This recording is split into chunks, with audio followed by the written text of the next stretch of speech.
Good evening friends.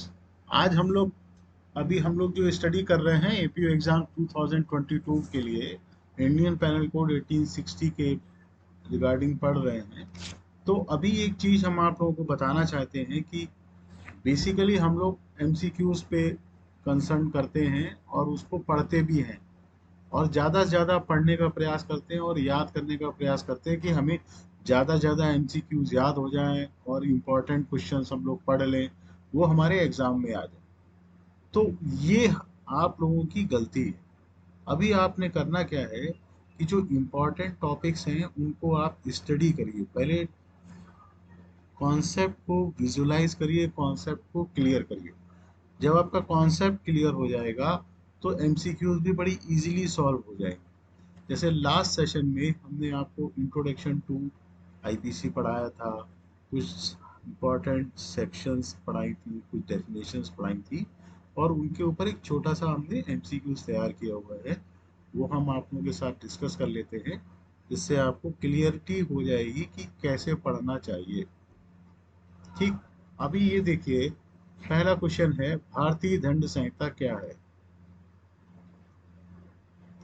भारतीय दंड संहिता का पहला ऑप्शन दिया साधारण दंड विधि, विशेष दंड विधि, साधारण एवं विशेष दोनों और कार्य विधि। तो अब अगर हम इसको देखते हैं तो हमारा प्रियम्बिल जो आईपीसी का प्रियम्बिल दिया हुआ है, आईपीसी का प्रियम्बिल कहता है it is a general panel code. तो जनरल पैनल कोड से मतलब हमारा क्या आया, साधारण दंड विधि, साधारण दंड विधि। ठीक। तो ये हमारी आई साधारण दंड विधि, तो इसका आंसर ए हो गया। अब दूसरा क्वेश्चन देखिए, इसमें कह रहा है निम्नलिखित में सही कथन को इंगित कीजिए। अपराध अनिवार्यता एक अनैतिक कृत्य है। दूसरा, अपराध एक अवैधानिक कृत्य है। तीसरा, सी कहता है अपराध अनिवार्यता एक समाज विरोधी कृत्य है और अपराध अनिवार्यता एक धर्म विरोधी कृत्य है। तो ये हमने जब आईपीसी में जब हम लोगों ने डिस्कस किया था कि हम लोगों ने जब ऑफेंस को डिस्कस किया था, तो हम लोग ऑफेंस को लेके आए थे कि जो अगेंस्ट द लॉ होगा उसके लिए हम लोगों ने रूल फ्रेमिंग करा है, ऑफेंस को डिफाइन किया है और जो अगेंस्ट द लॉ होगा वो ऑफेंस हो जाएगा। तो इससे रिलेटेड क्या बनता है हमारा आंसर, अपराध एक अवैधानिक कृत्य है।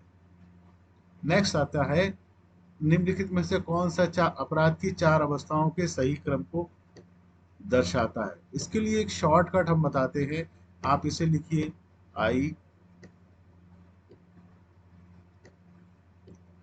पी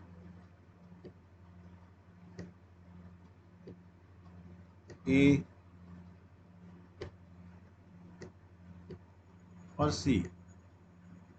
ये याद करने का तरीका है, ये स्टेजेस ऑफ क्राइम जो है हमने आईपीसी से लिए हुए हैं और बीच में केवल ए को इंसर्ट किया हुआ है। ठीक। बीच में केवल ए को इंसर्ट किया हुआ। आई से क्या हो जाता है, आई से हो जाता है इंटेंशन, पी से हो जाता है प्रिपरेशन, ए से हो जाता है अटेम्प्ट और सी से हो जाता है कंसिक्वेंसेज और कमीशन ऑफ द क्राइम। तो आई से इंटेंशन हमारा हो रहा है, तो देखो आप, बी में आ रहा है आशय, फिर आता है प्रिपरेशन, टी सेकंड आ रहा है प्रयत्न, ये गलत है, प्रयत्न को कहते हैं अटेम्प्ट, तो हमारा बी नहीं होगा इसमें। ठीक। अब देखो सी में आशय है, ठीक, सेकंड है प्रिपरेशन, तैयारी आ गया, थर्ड में है अटेम्प्ट और सी में है कंसिक्वेंसेस, परिणाम। तो यही हमारा आंसर सही होगा।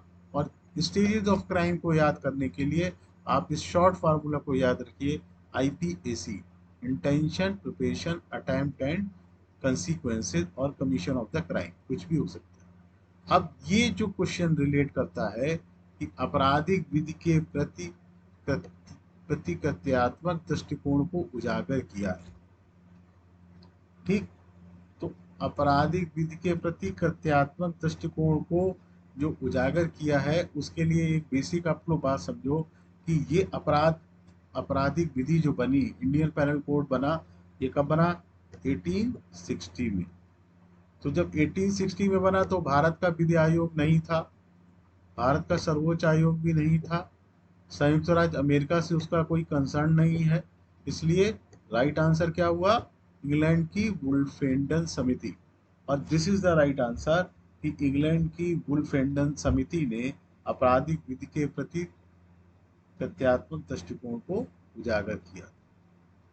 अगला पॉइंट आता है आशयकार का लक्ष्य है और हेतु जिसका स्रोत है, ये कथन किसका है? तो ये आपको याद करने वाली बात है, ये स्टीफन का कथन है, ये नोट करने वाली बात है, इसको आप याद कर लीजिए।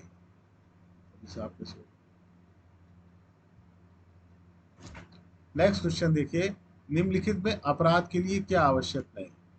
अभी हम लोग पहले पढ़ चुके, सबसे पहला आवश्यक क्या है, इंटेंशन, ठीक।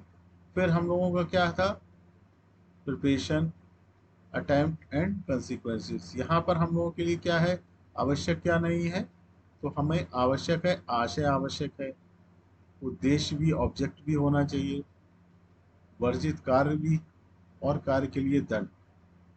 आशय, उद्देश्य, वर्जित कार्य और कार्य के लिए दंड। इसका आंसर सही होगा ऑब्जेक्ट, क्योंकि आशय अगर हमारा क्रिमिनल इंटेंशन नहीं है तो ऑब्जेक्ट का कोई मतलब नहीं है। और हमारे स्टेजेस ऑफ क्राइम में जो बेसिक चीज निकल के आती है वो क्या आती है, इंटेंशन। और इंटेंशन को हम लोग क्रिमिनल इंटेंशन बोलते हैं, और इसको आगे हम लोगों को डिफाइन किया हुआ है मेंस रिया में। नेक्स्ट देखो, निम्नलिखित में कौन सामान्यतः अपराध का आवश्यक तत्व है? ये इंपॉर्टेंट है, मेंस रिया से रिलेटेड ये दोनों क्वेश्चंस हो गए। अगर आपने मेंस रिया पढ़ा होगा तो आप इसको बड़ी आसानी से कर सकते हो। क्या है पहला, चेष्टा, अपराधीकृत, हेतु और इच्छा। इसका आंसर है, क्योंकि अगर हम मेंस रिया पढ़ें तो एक्टस रियस आता है, तो एक्टस रियस मीन्स आपराधिक कृत। इसका सही आंसर है आपराधिक कृत। अभी देखिए, निम्नलिखित में से किसने अवधारित किया कि भारतीय दंड संहिता में एक्टस नॉन फैसेट रियम नेसी मेंसिट रिया जैसी उक्ति पूर्णता अप्रासंगिक? तो बेसिकली अगर हम देखें तो आईपीसी में इस थ्योरी को यानी मेंस रिया को कहीं डिफाइन नहीं किया। वर्ड्स दिए हुए हैं, वर्ड्स का इस्तेमाल किया हुआ है, गुड फेथ का इस्तेमाल किया हुआ है ना, और वर्ड्स का इस्तेमाल किया हुआ है, लेकिन मेंस रिया वर्ड का इस्तेमाल नहीं किया हुआ है। तो इसलिए जेडी मेन ने क्रिमिनल लॉ ऑफ इंडिया में कहा था कि जो मेंस रिया वर्ड है और जो मेंस रिया की जो थ्योरम है, एक्टर नॉन फैसिट रियम मेंसिट रिया, ये लागू इंडिया में नहीं होती। इस चीज को फॉलो किया एच एस गौड़ ने भी फॉलो किया, रतनलाल तीरनलाल ने भी फॉलो किया। तो इसका सही आंसर होगा उपरोक्त सभी। नेक्स्ट देखिए, आपराधिक बना स्थिति में शामिल नहीं है। तो अगर हम मेंसरिया देखें तो मेंसरिया में हमारा बेसिक क्या शामिल रहता है, आशय शामिल रहता है। आशय के साथ साथ हमारी नॉलेज भी होती है, क्योंकि उसकी हमें प्रिपरेशन करनी है। फिर हम उसकी उपेक्षा भी उसमें शामिल होती है, या तो हम उसको कार्य को करेंगे या हम उस कार्य को नहीं करेंगे। तो ये हमारी आपराधिक बना स्थिति का एक पार्ट हो गया, और हेतु जिसका एक पार्ट नहीं है। ठीक, इसका सॉल्यूशन क्या हुआ, हेतु, मोटिव। ठीक, अभी हम लोग स्ट्रिक्ट लाइबिलिटी की बात करते हैं। लाइबिलिटी हम आपको पढ़ाएंगे, अभी ये क्वेश्चन इसमें जनरेट करते हैं। इसमें लिखा हुआ है निम्नलिखित में से कौन सा कठोर दायित्व, कठोर दायित्व का अपराध है? कठोर दायित्व के अपराध का तात्पर्य ये हुआ कि आप गिल्टी हो या अथवा ना हो, आप उसके लिए लायबिल हो गए।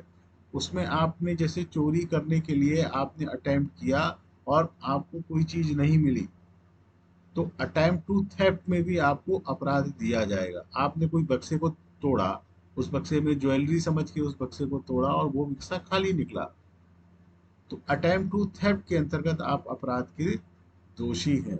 तो इसलिए कठोर दायित्व का सिद्धांत चोरी में लगता है, उपपत्ति, हमला और द्विविवाह बाइगेमी में स्ट्रिक्ट लायबिलिटी का सिद्धांत नहीं लगता। लास्ट क्वेश्चन, निम्नलिखित में कौन सा बात बना स्थिति के सिद्धांत से पुनर्जीवन से संबंधित है? शेराज बनाम डी गुडजेन, ब्रेड बनाम वुड, हाफ्स बनाम विंस्टर कॉर्पोरेशन, उपभोग सभी।